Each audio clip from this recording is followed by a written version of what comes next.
এটি হচ্ছে TCN4S মডেলের একটি টেম্পারেচার কন্ট্রোলার। এই টেম্পারেচার কন্ট্রোলারের প্যারামিটার কিভাবে সেট করতে হয় সেটি আমি দেখাবো। এটি হচ্ছে মোড বাটন, এটি হচ্ছে মুভ বাটন। এই বাটনের সাহায্যে সেট ভ্যালুকে মুভ করানো যায়। এটি হচ্ছে ডাউন বাটন, এই বাটনের সাহায্যে সেট ভ্যালুকে প্রয়োজন অনুসারে কমানো যায়। এটি হচ্ছে আপ বাটন, এই বাটনের সাহায্যে আমরা সেট ভ্যালুকে প্রয়োজন অনুসারে বাড়াতে পারবো। এই কন্ট্রোলারের ইন্টারনাল প্যারামিটার সেট করার জন্য আমাদেরকে প্রথমে মোড বাটনে প্রেস করে 3 সেকেন্ডের মতো ধরে রাখতে হবে। মোড বাটন 3 সেকেন্ডের মতো প্রেস করে ধরে রাখলে প্যারামিটার লিস্টগুলো চলে আসবে। এখানে AL1 1250 সেট করা আছে। আমরা চাইলে এটিকে আপ অথবা ডাউন বাটন প্রেস করে কমাতে অথবা বাড়াতে পারবো। আমরা যদি এটিকে কমাতে চাই তাহলে আমাদেরকে ডাউন বাটন প্রেস করতে হবে। এই যে দেখেন, ডাউন বাটন প্রেস করার সঙ্গে সঙ্গে এই সেট ভ্যালুটি কমে যাচ্ছে। এখন যদি আমরা এই প্যারামিটারটি সেভ করতে চাই তাহলে আমাদেরকে মোড বাটনে প্রেস করতে হবে। তো আমরা এই সেটিংটি 1250 রাখবো। এজন্য মুভ বাটন প্রেস করে এখানে নিয়ে আসব এবং আপ বাটন প্রেস করে 0টিকে 5 করে দিব। এরপরে এই প্যারামিটারটিকে সেভ করার জন্য মোড বাটন প্রেস করব। মোড বাটন প্রেস করার পরে এটি সেভ হয়ে যাবে এবং নতুন একটি প্যারামিটার আসবে AL2। এখানেও 1250 সেট করা রয়েছে। এখন আমরা চাইলে এই সেট ভ্যালুকে প্রয়োজন অনুসারে কমাতে এবং বাড়াতে পারবো।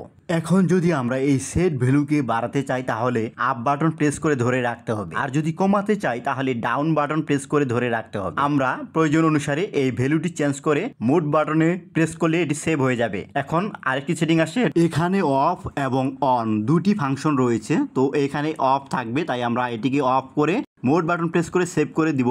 এরপরে আরেকটি প্রোগ্রাম এসেছে, এখানে 10 সেট করা রয়েছে। আমরা চাইলে এই প্রোগ্রামটিও চেঞ্জ করতে পারবো। তো আমরা এটিকে 10 করেই রেখে দিব। মোড বাটন প্রেস করলে এটি সেভ হয়ে যাবে এবং নতুন একটি প্রোগ্রাম চলে আসে 1। এখানে 4টি 0 রয়েছে। আমরা চাইলে এটিকে কমাতে কিংবা বাড়াতে পারবো, তবে এটি 0 থাকবে। তারপরে মোড বাটন প্রেস করার পরে নতুন একটি প্রোগ্রাম চলে এসেছে D। এখানেও 4টি 0 রয়েছে। আমরা চাইলেও এই সেটিংটি কমাতে কিংবা বাড়াতে পারবো, তবে এটিকে 0 রাখতে হবে। এরপরে মোড বাটন প্রেস করে এটিকে সেভ করে নেব। এরপরে আরেকটি প্রোগ্রাম এসেছে রিসেট, এখানে 50 সেট করা রয়েছে। আমরা চাইলে এটিকেও কমাতে কিংবা বাড়াতে পারবো, তবে এটি 50ই থাকবে। তো আমরা এটিকে 50ই রেখে মোড বাটনে প্রেস করে সেভ করে দিব। সেভ করার পরে সেই পূর্বের প্রোগ্রামটি চলে এসেছে AL1। কিছুক্ষণ পরে এটি নর্মাল মোডে চলে আসবে, অর্থাৎ উপরে অ্যাকচুয়াল ভ্যালু এবং নিচে সেট ভ্যালু দেখাবে। এই যে পূর্বের ন্যায় চলে আসছে।